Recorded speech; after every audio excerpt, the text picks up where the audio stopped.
세계사 속의 사건과 일화를 따라 걷는 세계사 산책 시작합니다. 프랑스 혁명 직전에 프랑스 군주였던 루이 16세의 왕비 마리 앙투아네트의 운명을 재촉했던 다이아몬드 목걸이 사기 사건을 돌아보겠습니다. 이야기 바로 시작합니다.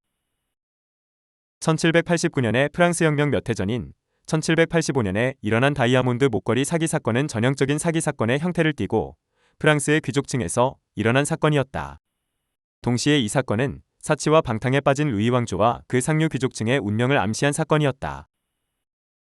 사건을 간단히 요약하면 이러했다.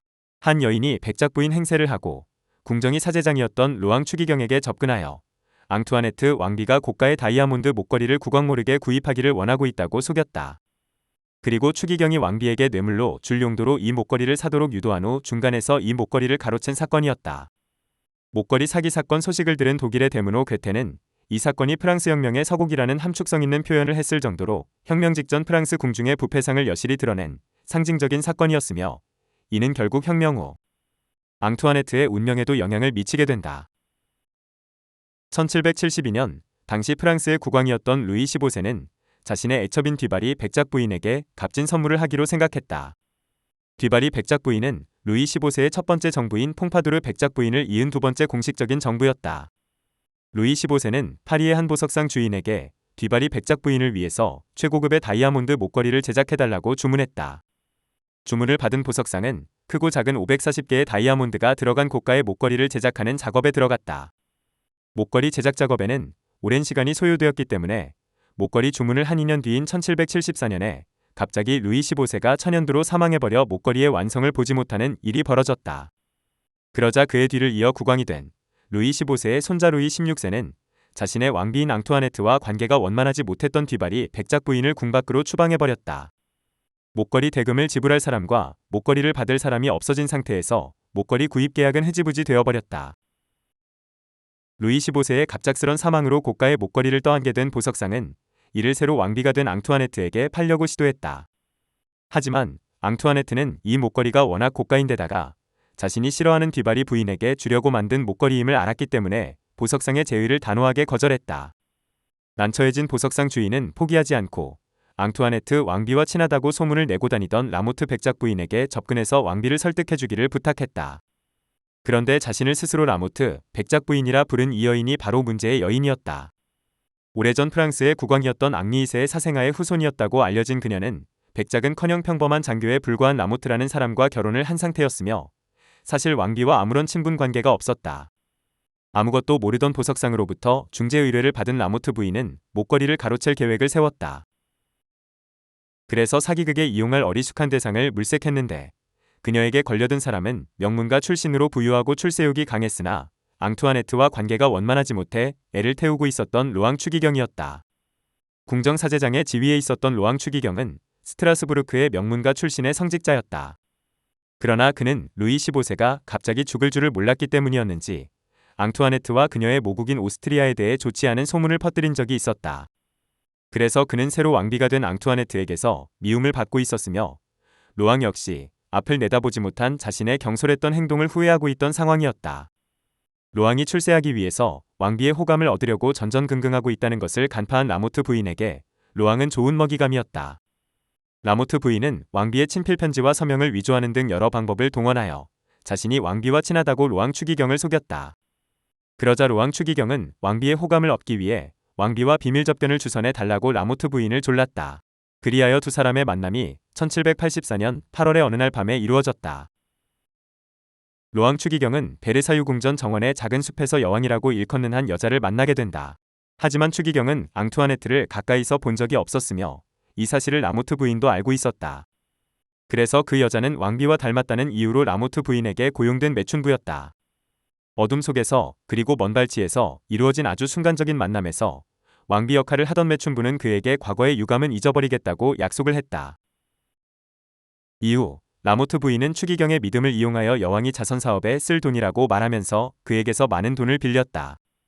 이런 방법으로 부유해진 라모트 부인은 값비싼 옷과 보석으로 치장하고 귀족 사회에 나타나서 공공연하게 왕비와의 친분을 떠벌리고 다녔기 때문에 많은 사람들은 이를 사실로 믿고 의심하지 않았다. 1785년 1월 21일 라모트 부인은 드디어 추기경에게 자신의 목적을 달성하기 위한 마지막 거짓말을 던진다. 왕비가 국왕 모르게 목걸이를 사고 싶어하고 있으며 추기경이 대신 비밀리에 보석상과 흥정을 해서 이를 사달라는 부탁을 자신에게 했다는 거짓말이었다. 그리고 위조한 왕비의 위임장을 추기경에게 건네었다. 얼마 후 로왕 추기경은 왕비의 위임장과 왕비가 자필로 썼다는 구입 조건을 보석상에게 보여주면서 자신의 돈으로 선금을 지불하고 목걸이를 손에 넣었다. 그리고 추기경은 그 목걸이를 왕비에게 전달하도록 라모트 부인에게 넘겨주었다. 분할 지불 조건으로 구입했기 때문에 이어진 분할금은 라모트 부인이 추기경에게서 받은 수표로 지불했다. 하지만 목걸이가 워낙 고가였으며 라모트 부인이 대부분을 착복했기 때문에 충분한 액수가 아니었다. 그러자 의심을 품은 보석상이 자신의 인맥을 통해 왕비에게 문제를 제기하기에 이르렀다. 목걸이를 받은 적도 주문한 적도 없었던 왕비는 보석상을 불러 자세한 얘기를 들은 후 이 사실을 국왕에게 알림으로써 사건은 표면으로 떠오르게 되었다. 1785년 8월 15일 성모 승천일에 궁정 대신들이 미사를 보기 위해 왕과 왕비를 기다리고 있을 때 식을 주관하는 로왕 추기경이 국왕 부부 앞으로 불려왔다. 로왕 추기경은 앙투아네트 왕비가 서명한 편지를 내놓았지만 그것을 읽어본 루이 16세는 그 편지가 위조된 것임을 금방 알았으며 추기경이 자신을 기만했다고 분노하면서 곧 대대적인 수사를 지시했다. 로왕 추기경은 체포되어 바스티유 감옥으로 끌려갔으나 라모트 부인은 3일 후까지 체포되지 않았다. 하지만 라모트 부인의 남편이 그 목걸이를 해체하여 런던에서 팔았다는 사실 등 사건의 전모가 수사를 통해서 곧 드러났다.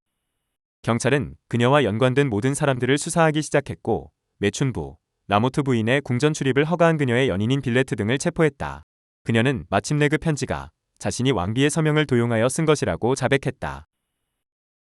1786년 5월 31일 이 사건의 재판에서 추기경과 매춘부는 무죄 판결을 받았다. 루이 16세는 판결 직후 무죄를 선고받은 로왕 추기경을 궁정 사제장의 직위에서 파면했지만 대신 오베르뉴의 대수도원으로 좌천시키는 것으로 그를 보호해서 국민들의 반감을 샀다. 라모트 부인은 채찍형과 낙인형을 선고받아 매춘부들이 수감되는 감방에 갇혔다. 그러나 채찍형과 낙인형은 집행되지 않았으며 다음해 7월 그녀는 소년으로 변장해서 감옥을 탈옥했다. 그녀가 탈옥을 하자 그녀의 남편이 대신 종신형 선고를 받고 갤리선으로 보내졌다. 그리고 라모트 부인의 연인이었던 빌레트는 국외로 추방되었다. 이 사건은 사실과는 달리 왕비의 음모에 의한 것이라는 유언 비어가 퍼졌으며 이로 인해 마리 앙투아네트를 증오하는 여론이 더욱 강해졌다. 사실 이 사건은 대중에게 별로 모습을 드러내지 않았던 앙투아네트 왕비의 명성을 결정적으로 깎아내린 사건이 된 것이다.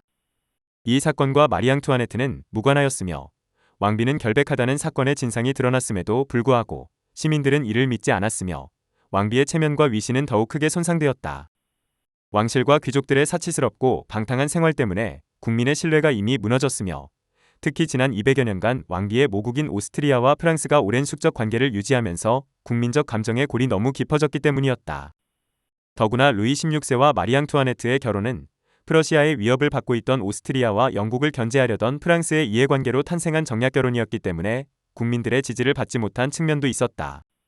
더욱 의미가 있었던 사실은 이 사건이 훗날 프랑스 혁명 후에 성난 민심을 달래기 위해 희생양이 필요했던 혁명정부에게 왕과 왕비를 단두대에서 처형하는 명분을 제공해 주었다는 점이다. 프랑스 혁명으로 퇴위당한 루이 16세는 1793년 1월 단두대에서 처형되었으며 마리 앙투아네트도 같은 해 10월 16일 38세의 나이에 참수당한 것이다. 지금까지 마리 앙투아네트 왕비가 얽힌 다이아몬드 목걸이 사기 사건을 돌아보았습니다. 끝까지 시청해주셔서 감사드립니다.